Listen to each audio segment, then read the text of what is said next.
আকাশবাণী কলকাতা জেলার চিঠি কোচবিহার থেকে পাঠিয়েছেন আমাদের সংবাদদাতা শুভেন্দু ভট্টাচার্য।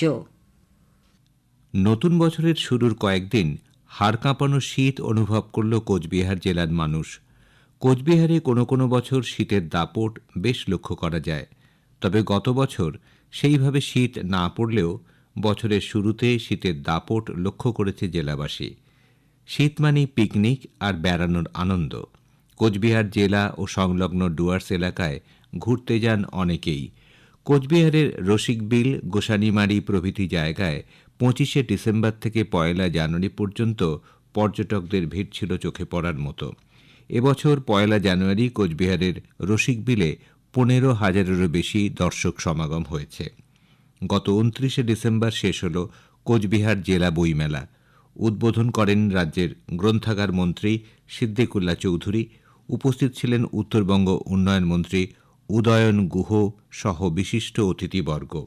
কোচবিহার রাসমেলার মাঠে অনুষ্ঠিত এই বইমেলায় এবার 160টি স্টল ছিল। অন্যান্যবার বাংলাদেশের স্টল থাকলেও সাম্প্রতিক পরিস্থিতির কথা বিবেচনা করে এবার বাংলাদেশের স্টলের অনুমতি দেননি কর্তৃপক্ষ। জেলা বইমেলাকে কেন্দ্র করে কোচবিহারের স্থানীয় কবি, গল্পকার, সাহিত্যিকদের মধ্যে উৎসাহ থাকে চোখে পড়ার মতো। স্থানীয় লেখকদের বেশ কিছু বই প্রকাশ পায় এই বইমেলায়। পাঠকদের মনে বইমেলা যথেষ্টই সাড়া ফেলে। তবে অন্যান্যবার জেলা বইমেলা থেকে যত বই কেনাবেচা হয় তার চেয়ে অনেক কম কেনাবেচা হয়েছে এবার, তাই কিছুটা হলেও হতাশ প্রকাশকরা। ভারতীয় সীমান্তরক্ষী বাহিনীর গৌহাটি ফ্রন্টিয়ারের অধীন 90 নম্বর ব্যাটালিয়নের উদ্যোগে গত 27শে ডিসেম্বর থেকে 29শে ডিসেম্বর পর্যন্ত কোচবিহারের রূপনগর বিএসএফ ক্যাম্পে অনুষ্ঠিত হল আন্তঃ ফ্রন্টিয়ার উশু, যোগা এবং কাবাডি প্রতিযোগিতা। ভারতীয় সীমান্তরক্ষী বাহিনীর 11টি ফ্রন্টিয়ারের প্রায় 550 প্রতিযোগী এতে অংশগ্রহণ করেন। এই প্রতিযোগিতায় উপস্থিত ছিলেন গুয়াহাটি ফ্রন্টিয়ারের ডিআইজি পিএসও রাজীব সিনহা সহ কোচবিহার এবং গোপালপুর সেক্টরের বিএসএফের ডিআইজিরা। সম্প্রতি বাংলাদেশের অভ্যন্তরীণ পরিস্থিতিতে ভারত বাংলাদেশ সীমান্তে নিরাপত্তা ব্যবস্থা জোরদার করা হয়েছে। শীতের সময় কুয়াশার সুযোগ নিয়ে সীমান্তবর্তী এলাকা দিয়ে চোরাচালান বাড়ে, তাই সীমান্তে বিশেষ নজরদারির ব্যবস্থা করেছে বিএসএফ।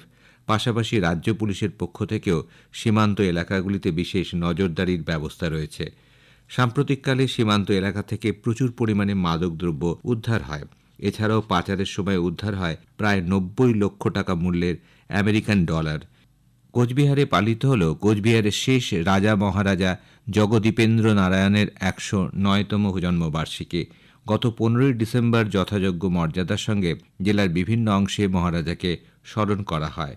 কোচবিহার সাগরদিঘি চত্বরে মহারাজার প্রতিকৃতিতে মাল্যদান করেন the Cooch Behar royal family successors welfare অর্গানাইজেশনের সদস্যরা।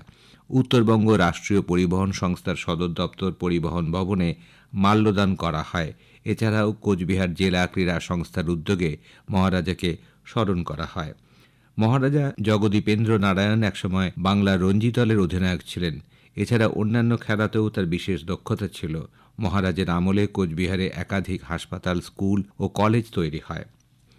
কোচবিহার শহরের প্রাণকেন্দ্র সাগরদিঘিকে কেন্দ্র করে সাগরদিঘি চত্বর সৌন্দর্যায়নের কাজ শুরু করেছে কোচবিহার জেলা প্রশাসন। সাধারণ মানুষকে সাগরদিঘি চত্বরে পরিচ্ছন্নতা নিয়ে সচেতন করতে গত 26শে ডিসেম্বর সকালে অনুষ্ঠিত হল একটি বিশেষ কর্মসূচি। কর্মসূচিতে অংশগ্রহণ করেন জেলা শাসক অরবিন্দ কুমার মিনা সহ জেলা পুলিশ সুপার দ্যুতিমান ভট্টাচার্য ও অন্যান্য আধিকারিক এবং জনপ্রতিনিধিরা। জেলাশাসক জানিয়েছেন, সাগরদিঘি এলাকাকে পরিচ্ছন্ন রাখতেই এই উদ্যোগ। সেদিন উপস্থিত অতিথিরা সাগরদিঘি চত্বরে বৃক্ষরোপণ করেন। এছাড়াও বিভিন্ন সাংস্কৃতিক অনুষ্ঠানের পাশাপাশি স্কুল কলেজের ছাত্রছাত্রীরা শোভাযাত্রায় অংশগ্রহণ করে। গত মাসে কয়েকটি দুঃখজনক ঘটনা জেলার মানুষকে শোকস্তব্ধ করে তোলে। মাথাভাঙার জোরপাট্টিতে জলে ডুবে 3 ভাই বোনের মৃত্যু, কোচবিহারের খাপাইডাঙ্গায় গাড়ি জলে পড়ে শিক্ষক দম্পতি সহ 2 পুত্র ও কন্যার মর্মান্তিক মৃত্যু ঘটে।